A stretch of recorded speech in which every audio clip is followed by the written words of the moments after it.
અમદાવાદમાં રાત્રિના 1 વાગ્યાના સુમારે એક મુસ્લિમ પરિવાર પસાર થઈ રહ્યો હતો. તે જ સમયે આ લુખ્ખો બુલેટ લઈને દારૂના નશામાં ત્યાં પહોંચે છે. આ મુસ્લિમ પરિવારને ભયભીત કરે છે, ડરાવે છે, ધાર્મિક લાગણી દુભાય તેવા શબ્દનો પ્રયોગ કરે છે અને ફરજિયાત જય શ્રીરામ બોલવું પડશે તેમ કહી તે ડરાવે ધમકાવે છે. આ ડરેલો પરિવાર અંતે જેમ તેમ કરી ત્યાંથી આગળ નીકળી જાય છે. મામલો પોલીસ સ્ટેશન સુધી પહોંચે છે અને અંતે શું થયું છે અને ડીસીપીએ શું કહ્યું છે તે મામલે જ વાત કરવી છે.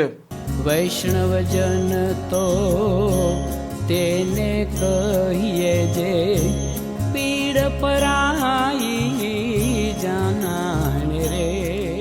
નમસ્કાર, આપ જોઈ રહ્યા છો નવજીવન ન્યૂઝ અને હું છું આપની સાથે તોફિક ગાંચી. ગુજરાતમાં અવારનવાર એવી ઘટનાઓ સામે આવી રહી છે જેમાં કેટલાક અસામાજિક તત્વો ફરજિયાતપણે કોઈને કોઈ વ્યક્તિને જય શ્રી રામ બોલવું પડશે તેવું દબાણ કરતા હોય છે, તેના પર હુમલાનો પ્રયાસ કરતા હોય છે અને આવી ઘટનાઓ અનેક વખત સામે આવી ચૂકી છે જેના કારણે ગુજરાતની શાંતિ સલામતી ડહોળાતી હોય છે. અને અમદાવાદમાં પણ આવી ઘટના સામે આવી છે કાગડાપીઠ પોલીસ સ્ટેશન વિસ્તારમાંથી, જેમાં રાત્રિના 1 વાગ્યાના સુમારે એક પરિવાર પસાર થઈ રહ્યો હતો અને આ પરિવારના પાસે રાજદીપ સાવંત નામનો એક લુખ્ખો બુલેટ લઈને પહોંચે છે જે દારૂના નશામાં હતો. પરિવારના પાસે તેની ગાડી ઊભી રાખ્યા બાદ તેમને ડરાવે ધમકાવે છે, ધાર્મિક લાગણી દુભાય તેવા તે શબ્દનો પ્રયોગ કરે છે, સ્ત્રીની છેડતી કરે છે અને આ પરિવારને ફરજિયાત જય શ્રી રામ બોલવું પડશે તેમ કહી તે ભયભીત કરે છે. અંતે પરિવાર જેમ તેમ કરી ત્યાંથી આગળ નીકળી જાય છે. તેમના ઓળખીતા પરિચિતોને આ મામલા આ ઘટનાથી વાકેફ કરે છે. મામલો પહોંચે છે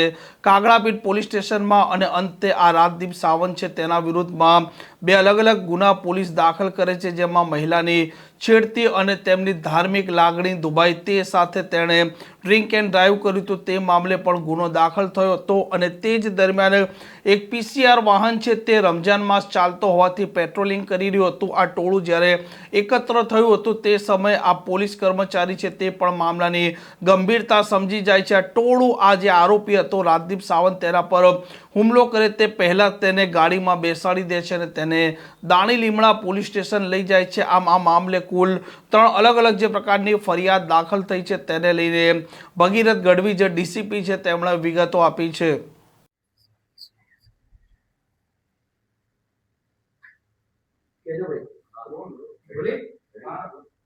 બનાવ બન્યો છે, 3 અલગ અલગ ફરિયાદ દાખલ કરવામાં આવી. બનાવની શરૂઆત ક્યાંથી થઈ, કયા કયા પોલીસ સ્ટેશનોમાં ફરિયાદ અને શેને લઈને કયા કન્ટેન્ટના આધારે ગુનો દાખલ થયો? આજે વહેલી સવારે એટલે 1 વાગ્યાની આસપાસ, મધરાત્રિ કહી શકાય, આ સમય દરમિયાન કાગડાપીઠ પોલીસ સ્ટેશન વિસ્તારમાં જે ઝુડિયો કરીને એરિયા છે, ઝુડિયોનો શોરૂમ છે, ત્યાં કને એક ઘટના બની હતી. એક મુસ્લિમ ફેમિલી પોતાના લગ્નના કોઈ પ્રસંગમાંથી પરત આવી રહ્યું હતું. આ દરમિયાન એક વ્યક્તિ જેનું નામ રાજદીપ સામંતા છે, એણે પોતાનું બુલેટ લઈને ત્યાં આવ્યો હતો અને અચાનક જ આ લોકોને વચ્ચે રોક્યા અને એમની સાથે થોડીક બોલાચાલી કરી, અપશબ્દો બોલ્યા એને, અને પછી એને એમની ધાર્મિક લાગણી દુભાય એ રીતના એમની સાથે વર્તન કર્યું અને એમને જય શ્રીરામ બોલો એવી રીતના એને વાત કરી, જેથી આ મુસ્લિમ ફેમિલી હતું એ થોડું ગભરાઈ ગયું હતું અને ફટાફટ ત્યાંથી ગમે તેમ કરીને નીકળી ગયું. ત્યારબાદ એને એ લોકોએ જરીક આગળ જઈ અને ત્યાંના આસપાસના એમના પરિચિત લોકોનો સંપર્ક કર્યો અને એ લોકોએ ત્યાં એમની સાથે વાતચીત કરી કે આ પ્રકારનો એના ભેગો બનાવ બન્યો છે, જેને કારણે ત્યાંના લોકો ત્યાં ભેગા થઈ ગયા અને આ જે વ્યક્તિ હતો એ પણ ત્યાં લોકોના વચ્ચે આવી ગયો હતો. આ દરમિયાન અમારી કે ટ્રાફિક પોલીસની જે ગાડી હતી આ રમજાન માસના અનુસંધાને એ ત્યાં પેટ્રોલિંગમાં હતી ટ્રાફિક બાબતને. તો એમાં અમારા જે ટ્રાફિક ઇન્ચાર્જ હતા ગાડીના ઇમરાનભાઈ, એમને આ પરિસ્થિતિ જોઈ તો એમને ખ્યાલ આવ્યો કે આ ઘટના થોડી ગંભીર છે, એટલે એમને તરત જ જે આ રાજદીપ નામનો વ્યક્તિ છે કે જે લોકોએ જેને ઘેરી લીધો હતો એને ત્યાં પોતાની ગાડીમાં બેસાડી અને તરત જ દાણી લીમડા બાજુ પોતાની ઓફિસ પાસે લઈ ગયો. આ વસ્તુ જોઈ અને તેમાંથી કેટલાક લોકો વ્હીકલ્સ લઈ અને ત્યાં પહોંચી ગયા હતા દાણી લીમડા પોલીસ સ્ટેશન, અને ત્યારબાદ ટોળું ત્યાં મોટું ભેગું થઈ ગયું હતું. ગાડી જ્યારે આવી ત્યારે આ ટોળાએ દાણી લીમડા પોલીસ સ્ટેશન ખાતે આખી ગાડીને ઘેરી લીધી હતી. જે વ્યક્તિ છે આરોપી હતો જે મેઇન રાજદીપ સામંતા, એને એવું કીધું કે ભાઈ આને બહાર કાઢો, અમે આને મારી નાખીશું.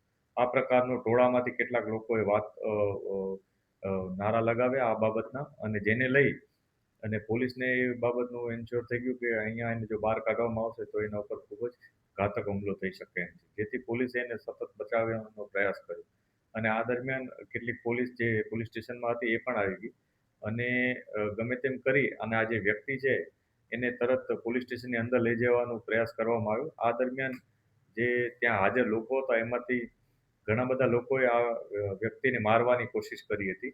એક જણાએ ઈંટનો ઘા પણ એના ઉપર કર્યો હતો, જેનાથી એને ઇન્જરી થઈ હતી. જે માથાકૂટ થઈ રહી હતી એ દરમિયાન અમારા એક હોમગાર્ડ ચિરાગભાઈ, એમને પણ થોડીક ઇન્જરી થઈ હતી કે જે આ વ્યક્તિને બચાવી રહ્યા હતા. આ સમગ્ર ઘટનાક્રમમાં જ્યારે પોલીસે છેવટે માણસ જે છે એને અંદર લઈ આવ્યા હતા અને એને સેફ કરી દીધો હતો, અને ત્યારબાદ આ તમામ ઘટનાઓને અનુસંધાને બંને પોલીસ સ્ટેશનમાં અલગ અલગ ગુનાઓ દાખલ કરવામાં આવ્યા છે, કે જેમાં કાગડાપીઠ પોલીસ સ્ટેશનમાં સૌપ્રથમ છેડતીનો અને ધાર્મિક લાગણી દુભાવવાનો સેક્શન્સ ઉમેરતી BNS ની ધારાઓ લગાવી અને ગુનો દાખલ કરવામાં આવ્યો છે. આ ઉપરાંત ત્યાં ડ્રિંક એન્ડ ડ્રાઈવનો કેસનો પણ ઉમેરો કરવામાં આવ્યો છે. એ કેસ અલગથી દાખલ કરવામાં આવ્યો. ત્યારબાદ દાણી લીમડા ખાતે કે જે ટોળાએ આ વ્યક્તિને અને અમારા પોલીસ જવાનો સાથે હાથાપાઈ કરી હતી એ બાબતને લઈ અને એટેમ્પ્ટ ટુ મર્ડરનો ગુનો દાખલ કરવામાં આવ્યો છે.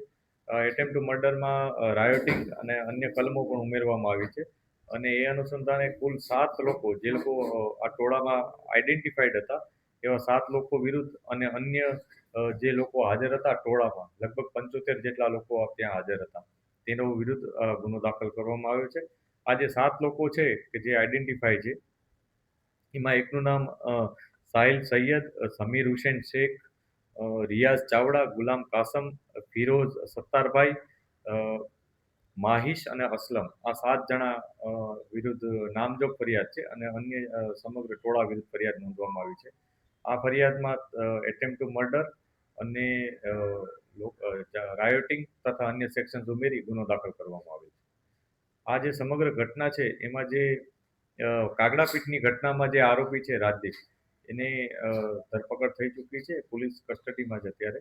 ત્યારબાદ જે આઈડેન્ટિફાઈ થયેલા જે 7 લોકો છે એમાંથી પણ 4 લોકોને આઈડેન્ટિફાઈ કરી ડિટેન કરવામાં આવે છે, અને આગળની કાર્યવાહી અત્યારે ચાલુ છે. આ પ્રકારના સમાચાર માટે નવજીવન ન્યૂઝની આ ચેનલ સાથે જોડાયેલા રહેજો. આ ચેનલને લાઇક, શેર અને સબસ્ક્રાઇબ કરવાનું ભૂલતા નહીં. નમસ્કાર.